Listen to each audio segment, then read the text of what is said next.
guys! Welcome back again to my channel. So for today video vlog guys, I'm so excited to share guys yung na-haul ko sa Walmart using the Ibotta app. So meron akong tatlong bonuses na kailangan i-complete. So yung isa guys is yung February fund bonus. $10 yon, meron siyang 36 offers. And then, kailangan ko na lang i-complete is 23 kasi nung first visit ko sa Walmart, na-complete ko na yung iba.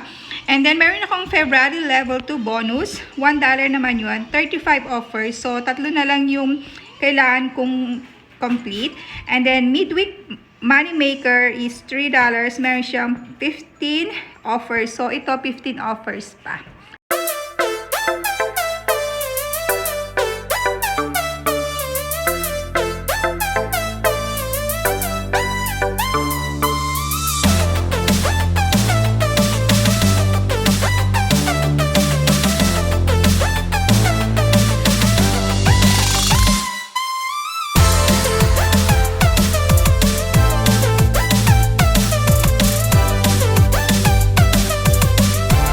So, let's start guys dito sa Sara Lee potato bread.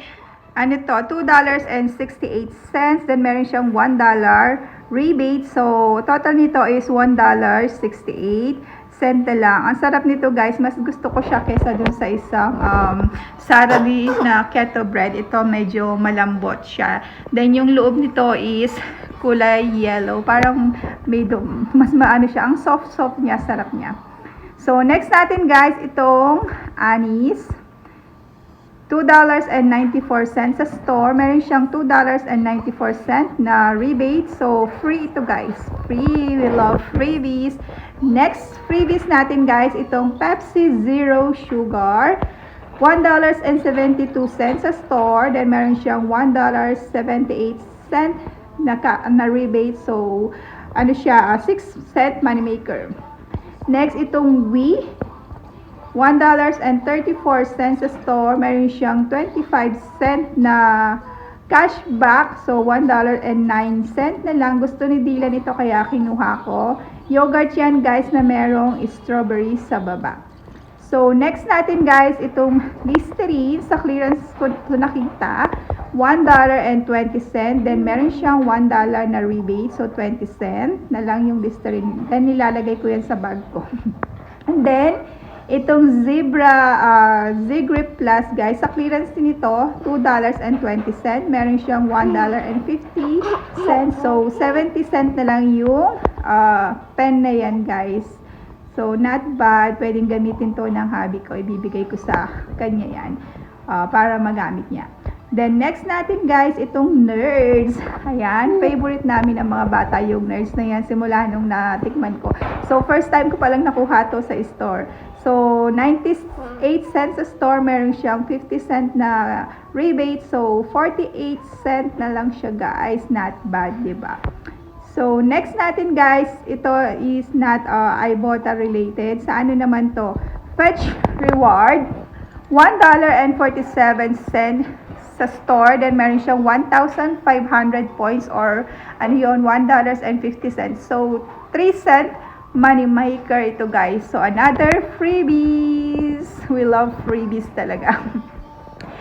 So, next natin guys, itong Degree spray deodorant, $4.94 each. Ganun din yung sa Degree Women, $4.97 each. So, yung dalawa is $9.94. Meron silang $1.25 rebates each sa Ibotta. Then, meron ding $1.25 printable coupon ito guys sa coupon.com. Kaso, nagamit ko na yun sa akin. Pero, meron din sa sa coupon.com app na $1.25 cashbacks. So, nakuha ko pa rin yun. And then, sa Shopkick, meron siyang 850 kicks kapag yung dalawa binili mo guys. So, yung 850 kicks na yon multiply mo sa 004. So, $3.40 din siya. And then, pwede mo ito i-scan guys. Meron siyang 25 kicks. So, hindi ko na siya na-scan sa store kasi nagmamadali na ako. So, yung $8.50 na lang. So, yung dalawang yan, guys, after nung mga rebates and mga kicks, naging ano na lang, guys, $1.25 yung dalawa. From $9.94 naging $1.54 na lang. Not bad. So, next natin guys, itong Gillette Clear Mist na ang cute-cute. $1.97 naman ito. Meron siyang $1.50 rebate. So, ang total na lang nito guys is 47 cents. So, kung kailangan nyo ng ma-reach yung mga bonus nyo guys, pwede rin yung Gillette na yan ipagdandag. So, next yung Neutrogena is $2.67 sa store. Meron siyang $2 na rebate. So, 67 cent na lang. So, itatry ko din siya guys kung maganda siya. So, for ano siya for acne. Then, next guys, itong Buhay Kotex. Sa store is $2.97. Then, meron akong 2,000 points of Fetch Reward. Ano yun? Parang $2 yun after mo i-scan yung receipt. And then, merong pang $1 na printable ito sa coupon.com. Kaso, hindi ko na ibigay sa cashier. So, ginamit ko na lang yung $1 dun sa coupon.com app. So, from $2.97, naging, ano na lang siya guys, $1.03 money maker na siya guys after ko i-scan sa Fetch Reward and sa... So, next natin guys, itong Dial Body Wash. Clean Gentle. $3.98 sa store. Merong dalawang rebates na naka-attach dito guys. Isang $1.50 and then isang $1. So, after ng mga rebates na yon guys, ito is ano na lang, $1.48. Next natin guys, itong Poise Pad Active Collection. Must buy 2 para makuha ko yung $1 na rebates and then yung 50 cent na bonus kapag binili mo yung dalawa. And then each nyan guys is $4.84.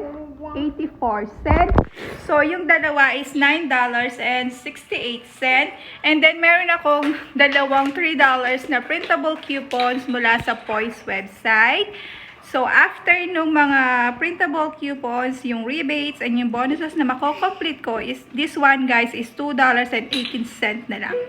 So, next natin, guys, itong all detergent. So, ito yung favorite na detergent na ginagamit namin kasi nga yung mga anak ko is sobrang sensitive na mga skin nila. Hindi sila pwede dun sa mga mababango, mga scented na detergent or mga fabric softener. So, this one is $6.97 sa store. Merong dalawang rebates na naka-attach dito. Isang $2.50 and then isang $2. And then, kapag na-complete mo yung bonus, meron kang another $1. So, ang total na lang dito, guys, is $1.47. So, not bad. Next natin guys, itong Palermo's 4 cheese rising crust pizza.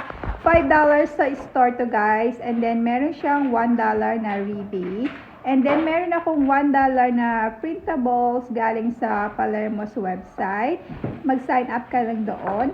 And then sa Fetch Reward, merong 1,250 na points kapag nag-scan ka ng receipt.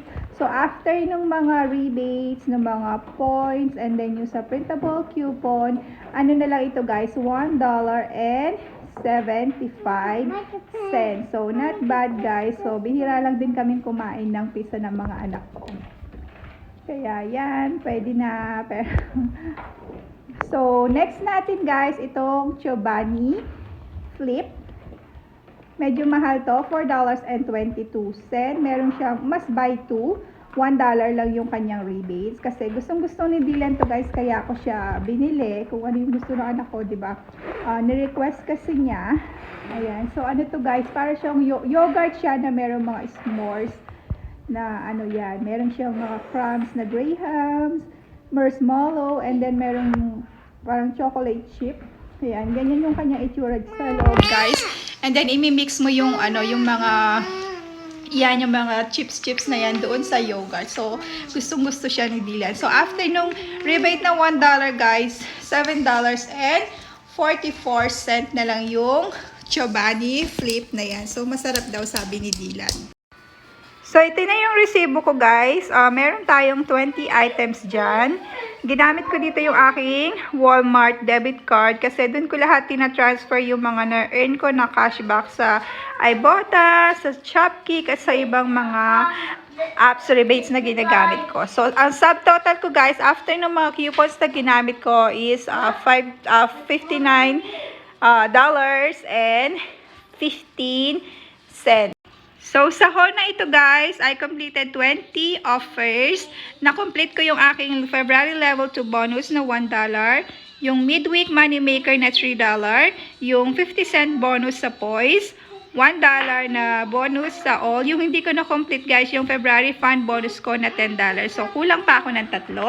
So, naka-earn ako ng $31.47 sa Ibotta after ng mga rebates and mga bonuses ko. Then, nag-scan ako ng resibo sa Shopkick.